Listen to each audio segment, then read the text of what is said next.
Hello,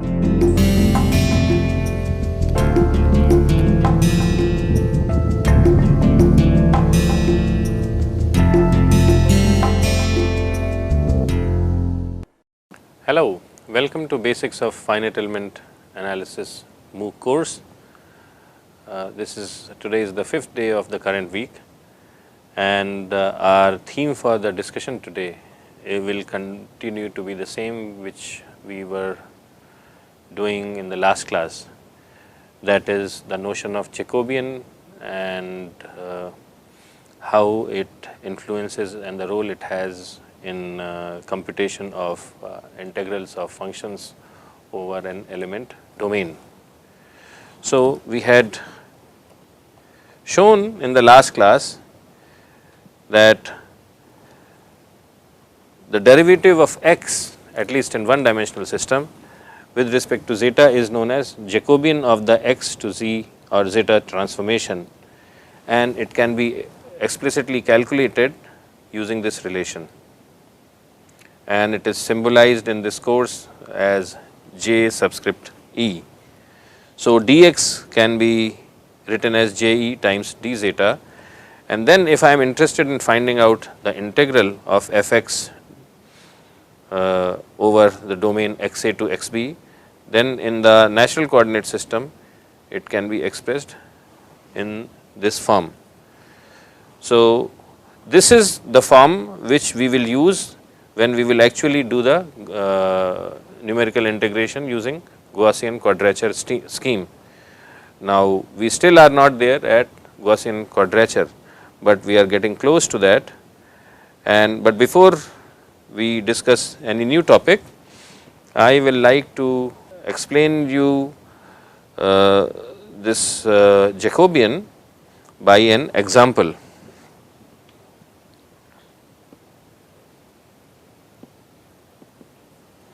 So, we know that Je equals summation xi, so these are constant, xi's are constants, times derivative of psi I for the eth element with respect to zeta, and here I ranges from 1 to m, and m minus 1 is order of polynomial. That is the order of polynomial. Now, we will do an example. Let us say m equals 2, which means that the approximation of geometry is of what type? It will be of linear type. If m is equal to 2, then approximation of geometry will be of linear type. So, the first approximation function psi 1 will be half of 1 minus zeta, and how did we get this? We got this relation essentially by following or using this equation C, which we had developed a couple of lectures earlier. This is the first approximation function, psi 1 equals half of 1 minus zeta, and then psi 2 equals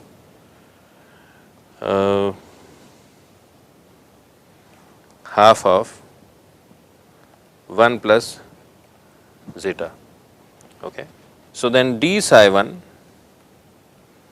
by d zeta equals minus 1 by 2, and d psi 2 over d zeta equals 1 by 2. So, for this transformation, a two noded element xa to xb is being transformed into a two noded element in zeta domain minus 1 to 1. So, this is my zeta coordinate, this is my x coordinate. I am transforming it from here to here, right. So, I have to compute the Jacobian of transformation, that is our aim. So, our aim is what is Jacobian. Okay. So, the relationship for Jacobian is summation of xi d psi I over d zeta. So, and what is x1? x1 is x A and x 2 is x B, right. So the Jacobian for each element is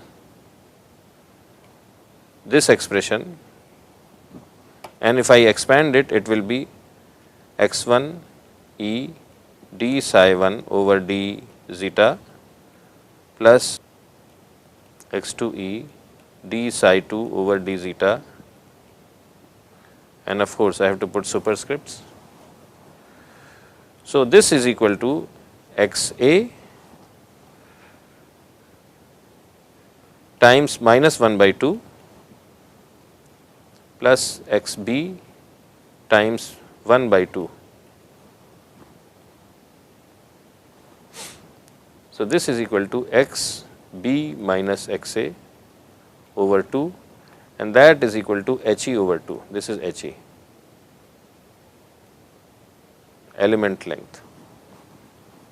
So in this case, the Jacobian is nothing but half the element length of the original element in X domain. You can try the same thing for m is equal to 3 also. So in that case, psi 1 E will be half of zeta minus zeta 2, zeta minus zeta 3, psi 2 is equal to minus zeta minus zeta 1, zeta minus zeta 3, and psi 3 is equal to half of zeta minus zeta 1 and zeta minus zeta 2. Now you can again compute d psi 1 over d zeta, d psi 2 over d zeta, d psi 3 over d zeta, and then what is x1 in this case? X1 equals xa, x2. So x1 equals xa for m is equal to 3. What does m is equal to 3 look like? I have a 3 noded element, node 1, node 2, node 3, and this is xa, xb, and this midpoint is xa plus xb by 2, and this I am transforming to zeta coordinate system.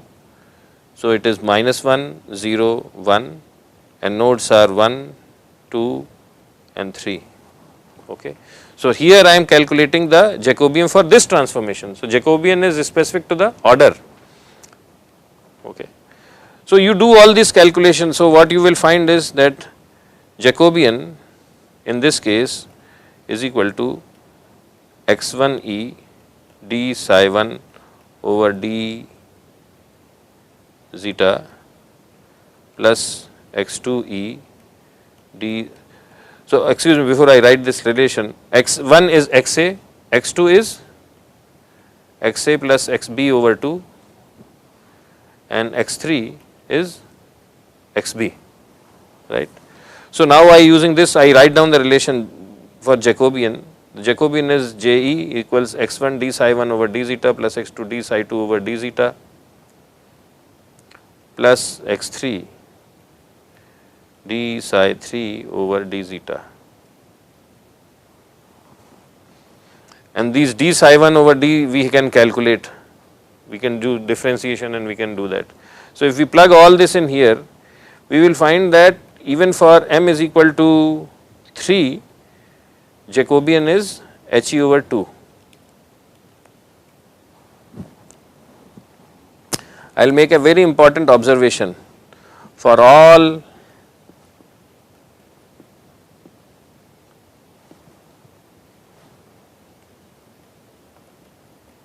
straight line elements,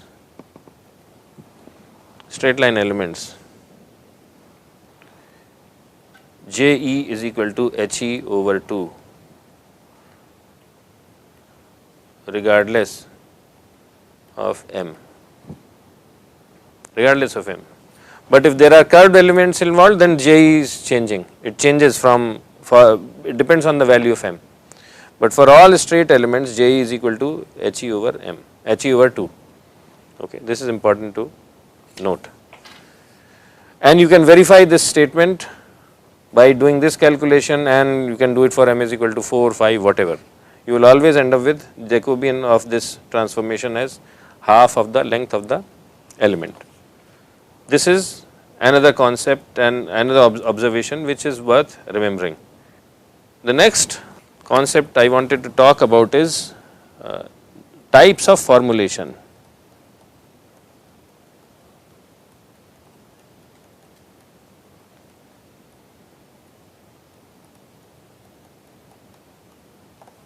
Types of formulation.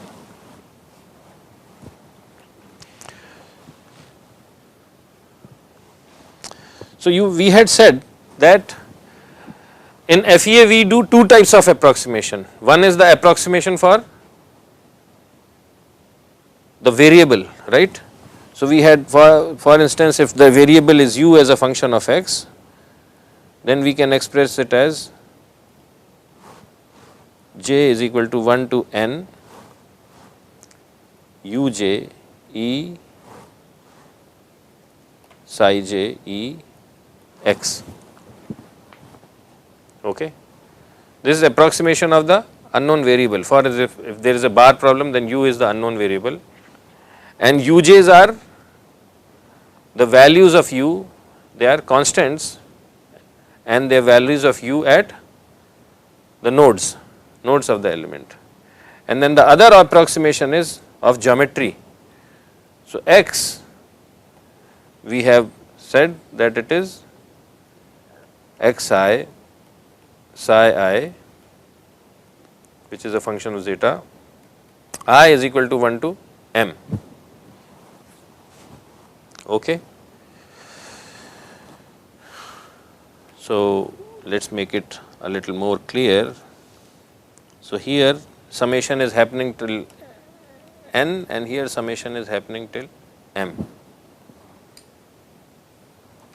So here order of approximation function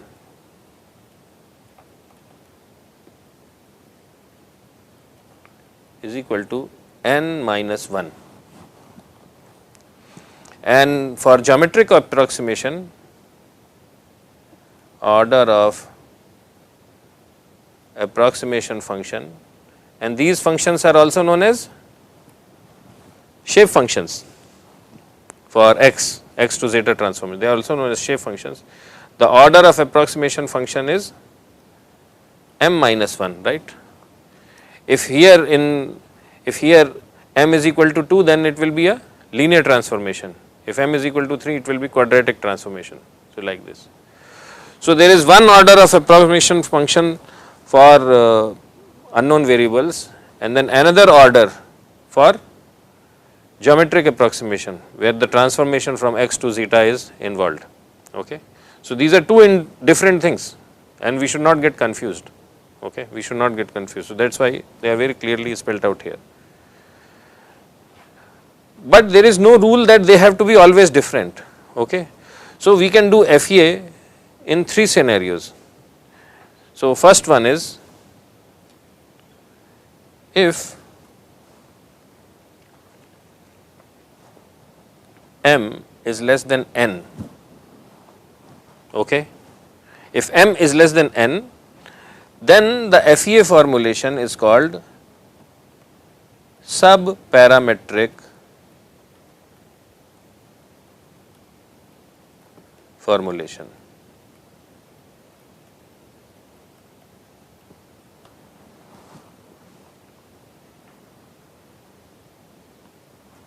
Subparametric formulation.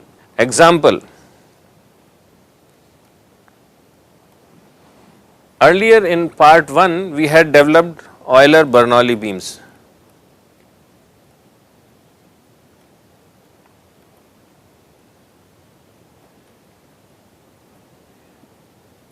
We had developed a method for doing FEA for Euler-Bernoulli beams. There the approximation, what was the unknown variable there? The deflection of the beam, which is W.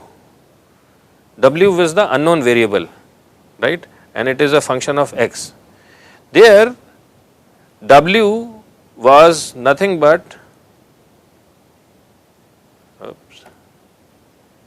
Wj psi j Ex, and these were cubic Hermite polynomials.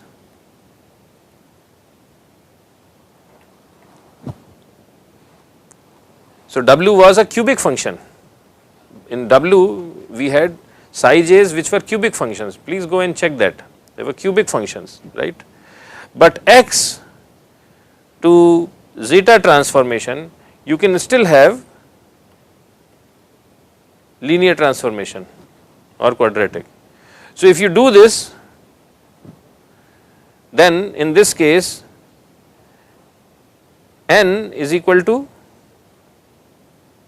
what? 4. N is equal to 4, and here m is equal to 2. So m is less than n. So this is subparametric formulation. Subparametric formulation. So the x to zeta transformation can still be linear, but the variation of W over x can be a cubic function. It was actually a requirement of that FEA formulation that it had to be cubic function. So it could, so here n was 4 and m was 2, and in such a case m is less than n, so it is a subparametric formulation. The second case is m is equal to n. M is equal to n. Here this is called isoparametric.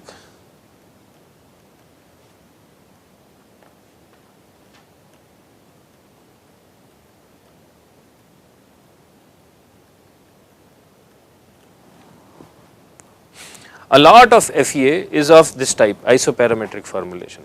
For instance, if I am trying to solve this bar problem,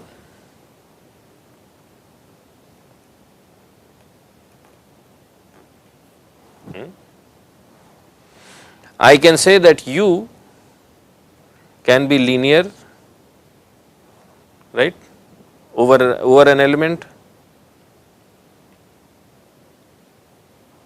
I can say that U can be linearly varying over an element, and in this case n is equal to 2, and at the same time I can say that x to zeta transformation is linear.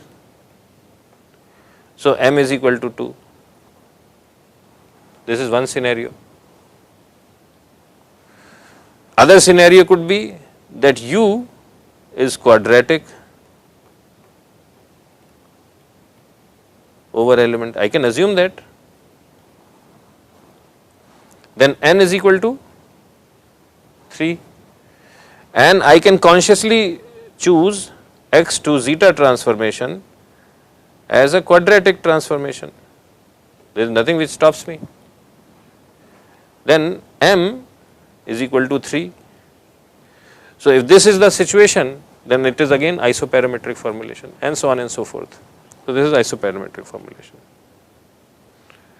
And then the last one is m is more than n. This is superparametric formulation.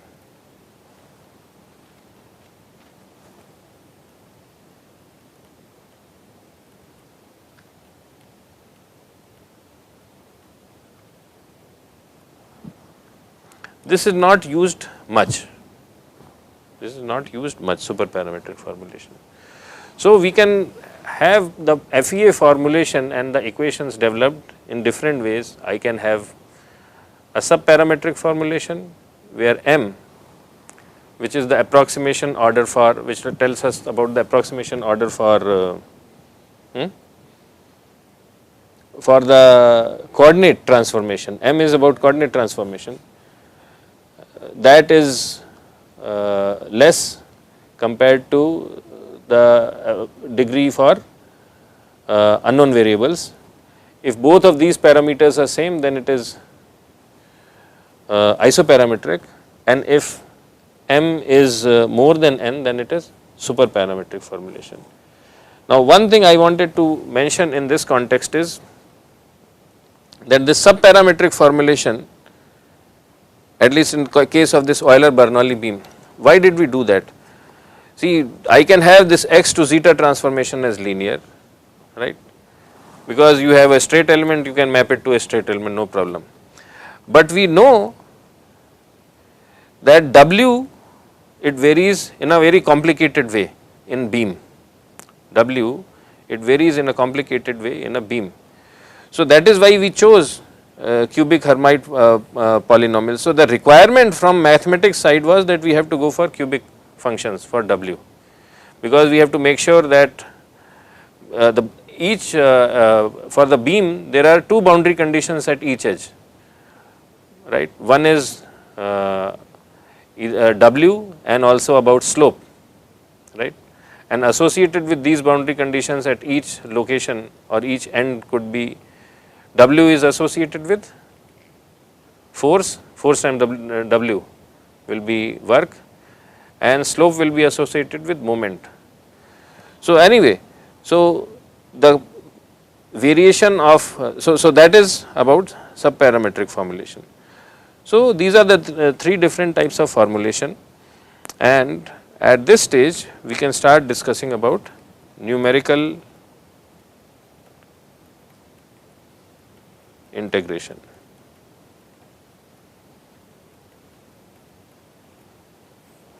Numerical integration. So, now with all this background, we will revisit our original problem. Our original problem is that we are interested in integrating this function f(x) dx over the limits xa to xb, okay, and we are not interested in integrating exactly, because we do not know exact nature of f(x), so we cannot exactly integrate it. So, then we say, okay, if we get an approximate integral, we will be happy. So, we integrate it between the limits xa to xb, and because it is approximate, so we choose a slightly different function px, right. What does this mean?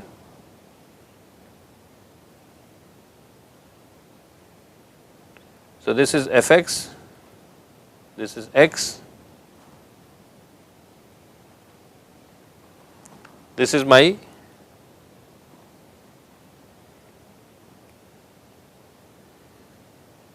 f(x),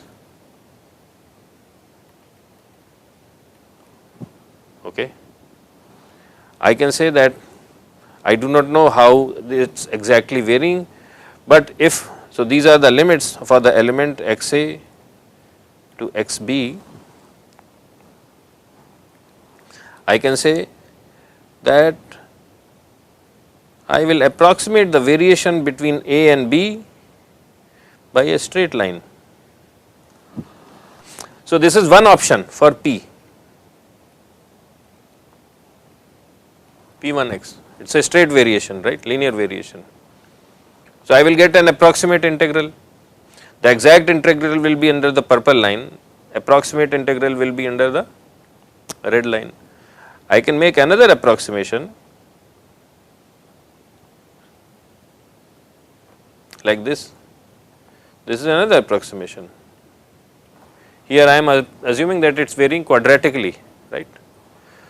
So, I am in finite element analysis, I am interested in this side of the integral, because I know that I cannot achieve exact integral. So, I am interested in finding the integral either under the red line or the green line, and while I am doing this, I realize that this is important to note that first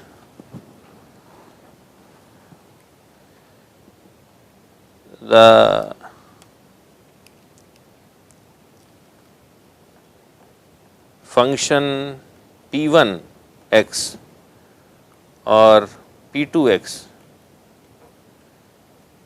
may not be close enough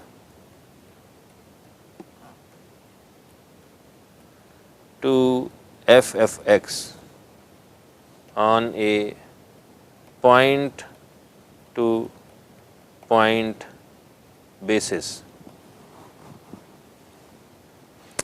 See, on a point to point basis, this red line and purple line, they may not be close. They are having same points at couple of places, but at other points there is a significant variation. But the overall integral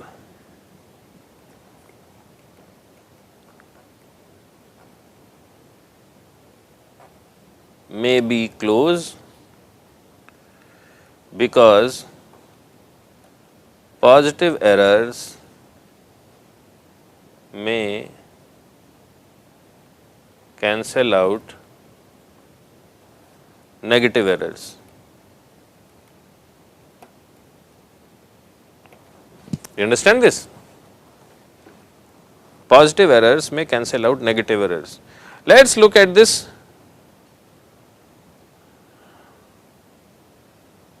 Let us look at this. So, consider this green curve. Here we have, this is negative error, and this is positive error.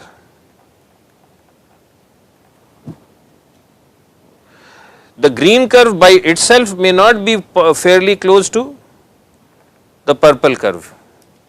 It is definitely not close here at some several locations. But we are not interested in that curve, we are interested in the integral, because that is what we are trying to compute when I am trying to create a K matrix or F matrix and things like that. So, I am interested in the integral, and what I see that even if it is an approximate function, this error, this is you can call it negative error, and this is positive error, they somehow cancel out and the integral may be reasonably close. So, maybe this P2 will work for me or even P1 may work for me. This is one. Second is, if element size is small enough,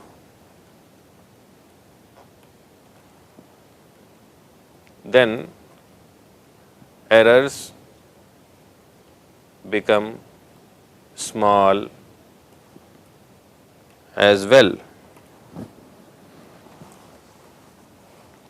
Errors become small as well, right. So, if xb was not this far, but xb was, let us say, here, if this was the xb, then I could have just taken a linear line and this would have been much more accurate, or if I had taken a quadratic line, it would have been even more accurate, right. So, 2 points are that there may be positive errors and negative errors, and an approximation function may still be good, and if I make my element size small, then this approximation becomes even better. So, because of both these reasons, reason 1 and reason 2, when we are doing numerical integration, we are focused on finding these approximate integrals, and we say that if we keep on refining the element size to smaller and smaller numbers, this value will be fairly close to fx dx integral, and we will be happy with that approximation.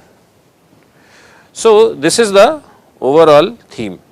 So, in the next class, we will now start discussing Gaussian quadrature method of numerical integration. So, thank you very much, and we will meet tomorrow.